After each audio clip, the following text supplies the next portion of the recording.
It's time for another warm-up. Let's get going. Damage to which part of the basal ganglia produces hemibolismus? So this is the subthalamic nucleus, which can be lesioned in a lacunar stroke, and then you will have too much movement, which will present as that hemibolismus. Next, what are the retroperitoneal abdominal structures? Well, we use a couple of mnemonics for this one, like sad pucker or a duck pair. We favor a duck pair. The A is for adrenal glands. D is for duodenum, the second, third, and fourth parts of the duodenum, but not the first part of the duodenum. U is for the ureters. C is for the colon. This is the descending and ascending colon, but not the transverse colon. K is for kidneys. That's the duck. And then for pair, P is for the pancreas, everything except for the tail of the pancreas. E is for the esophagus, at least the part that's south or below the diaphragm. And then obviously the upper esophagus is in that mediastinum. A is for aorta, and then R is for rectum. All right, that brings us to the end of the warm-up. Let's get to that lecture now. In the last video, we talked about glycolysis. And before we move on to the TCA cycle and the electron transport chain, I want to cover another important process related to glucose metabolism, which is gluconeogenesis. Hang on. Something's not quite right. Hey, this is not my Biochem shirt.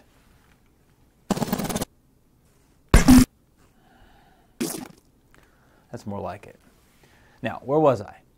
Oh yeah, gluconeogenesis. Gluconeogenesis is the process of synthesizing glucose, mainly in the liver, so that it can be exported to the rest of the body when the blood glucose gets low. Now, in your study guide, you see that the gluconeogenesis pathway is similar to the glycolysis pathway. In glycolysis, we're starting with glucose and converting that to pyruvate and ultimately lactate. But gluconeogenesis is basically the same thing, but in reverse. So instead of going down the pathway, now we're going up from pyruvate toward glucose. The reason that the gluconeogenesis pathway is a little different is that you have to overcome the 3 steps of glycolysis that are irreversible. So you can't use those same enzymes. Steps that are reversible steps can share enzymes for gluconeogenesis, but the irreversible steps need different enzymes to go the other way. So down at the bottom, the conversion of phosphoenol pyruvate to pyruvate is irreversible. So to work around that, you use the enzyme O, which is pyruvate carboxylase. And pyruvate carboxylase requires the coenzyme biotin, which is letter P. So carboxylation, or adding CO2 to something, requires biotin. So pyruvate carboxylase requires biotin. That's going to create letter Q, which is oxaloacetate. Letter R is acetyl-CoA, which is stimulating this process. So remember, acetyl-CoA is what your body's feeding into the TCA cycle. So if there's an abundance of acetyl-CoA around, that signals that you have plenty of energy around, and you need to go back up this pathway. Then next, to get from oxaloacetate to PEP, you use enzyme S, which is PEP carboxykinase. So PEP carboxykinase takes oxaloacetate and makes PEP. Then you use the reversible enzymes to go back up the pathway on the right until you come to phosphofructokinase 1, which again is irreversible. So you have to use a different enzyme to get past that step, which is letter T, fructose 1,6-bisphosphatase. And that's the rate limiter of gluconeogenesis, fructose 1,6-bisphosphatase. Now, fructose 1,6-bisphosphatase is stimulated by ATP, which is letter U. So again, if you've got a lot of energy around, you can undergo gluconeogenesis. You don't need to be selfish with the glucose. You need to be sharing more glucose. Then letters V and W are things that inhibit this enzyme. So letter V is AMP, and letter W is fructose 2,6-bisphosphate. Again, it makes sense. These are molecules of energy deficiency. So if you're energy deficient, you don't need to be sharing glucose. And if you peek over at the glycolysis pathway on the other side, you'll see that when you reverse the ratios so that you have low ATP and high AMP and high fructose 2,6-bisphosphate, that's going to stimulate PFK1 and drive the pathway in the other direction toward glycolysis. Then letter X is the enzyme glucose 6-phosphatase, which converts glucose 6-phosphate into glucose. So there are 4 unique enzymes in the gluconeogenesis pathway: pyruvate carboxylase, PEP carboxykinase, fructose 1,6-bisphosphatase, which is the rate limiter, and glucose 6-phosphatase. So make sure you know those enzymes. Now, where is gluconeogenesis actually taking place? Well, it's a very specialized process with these very specialized enzymes. So only cells that are designed to share glucose are going to have these enzymes. For instance, the reason that muscle cells can't perform gluconeogenesis and make their own glucose is that the muscles don't have glucose 6-phosphatase. So gluconeogenesis occurs mainly in the hepatocytes. These specialized enzymes can also be found in the kidney and in the intestinal epithelium. And when does gluconeogenesis take place? Well, it takes place whenever blood glucose is low. So when your blood glucose is low and your cells need glucose, hepatocytes start doing two things. Number one, they're going to start sharing their glycogen stores, which we're going to go over in the next video. And number two, the hepatocytes will start converting other molecules into pyruvate and using that pyruvate to make glucose. And that's gluconeogenesis, the making of new glucose. So if you're unable to create new glucose from other substrates, the blood sugar is going to remain low and you're going to get hypoglycemia in the fasting state. So what specifically can enter this process of gluconeogenesis?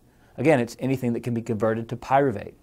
So you have odd-chain fatty acids that generate propionyl-CoA, and that propionyl-CoA can ultimately be converted to pyruvate, which can then be used for gluconeogenesis. A lot of your TCA cycle molecules can be converted to pyruvate and used in gluconeogenesis. Some of these molecules can be converted to oxaloacetate, which can then enter this gluconeogenesis pathway.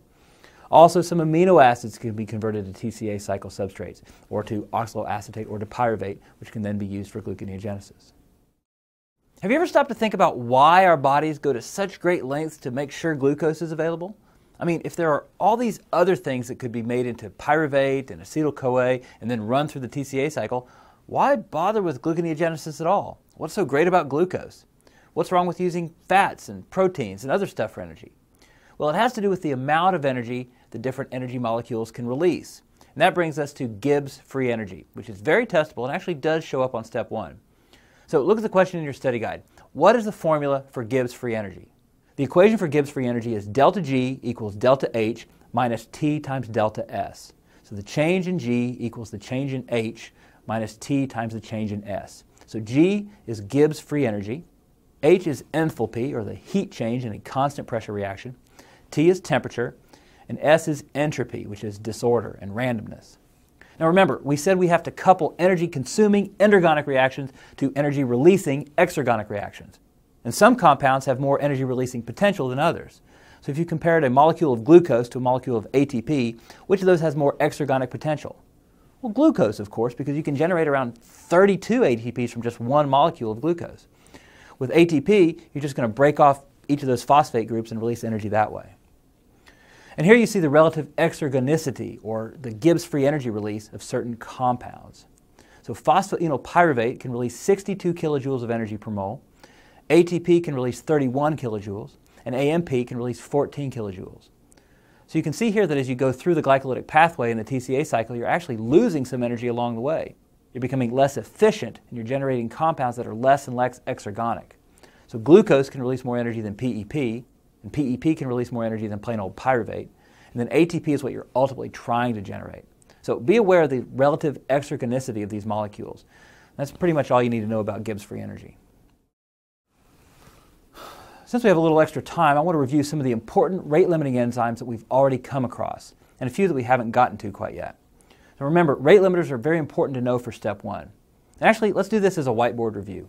So over here on the right, I've listed several important rate-limiting enzymes, and we're going to match them to the biochemical processes on the left. The rate-limiting enzyme in de novo pyrimidine synthesis was carbamyl phosphate synthetase 2. Not CPS1, it's CPS2 for pyrimidine synthesis. And for de novo purine synthesis, it was glutamine PRP amidotransferase. The rate limiter for glycolysis is phosphofructokinase 1, PFK1. For gluconeogenesis, it's fructose 1,6-bisphosphatase. For glycogen synthesis, which we'll cover in the next video, the rate-limiting enzyme is glycogen synthase, which is pretty easy to remember. Then for glycogenolysis, where you're breaking down glycogen to release glucose into the bloodstream, the rate-limiting enzyme is called glycogen phosphorylase. Then after glycogen, we're going to talk about the TCA cycle, and the rate limiter in the TCA cycle is isocitrate dehydrogenase. And then for the hexose monophosphate shunt, the rate limiter is glucose 6-phosphate dehydrogenase, or G6PD. So that's a little preview of coming attractions for the next few videos. And for your prize, here's a groovy little psychedelic smiley face. Far out. Now it's time for the end of session quiz. So pause the video and work through the end of session quiz questions, and then we'll go through the answers together. First question, what irreversible enzymes are involved in gluconeogenesis? You have pyruvate carboxylase, PEP carboxykinase, fructose 1,6-bisphosphatase, and glucose 6-phosphatase. Next, what enzyme catalyzes the rate-limiting step in gluconeogenesis? That's fructose 1,6-bisphosphatase.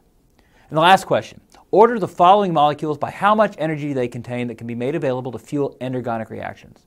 So from the highest energy to the lowest energy, it's glucose, then pyruvate, ATP, AMP, and then adenosine.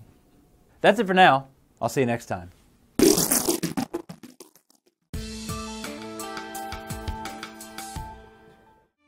Hey man, how's it hanging? Studying hard? Groovy. Ready for a little study partner quiz action? Here goes. What's the formula for Gibbs free energy? Right on, man. Delta G equals delta H minus T times delta S. Far out. Free energy, man. It sounds so groovy, but it's not just like positive vibes and stuff. It's the amount of energy released by an exergonic reaction. But who's this Gibbs guy anyway? Energy doesn't belong to anybody, man. It's free. It belongs to, like, the cosmos. Far out. Whoa, dude, is that a double rainbow?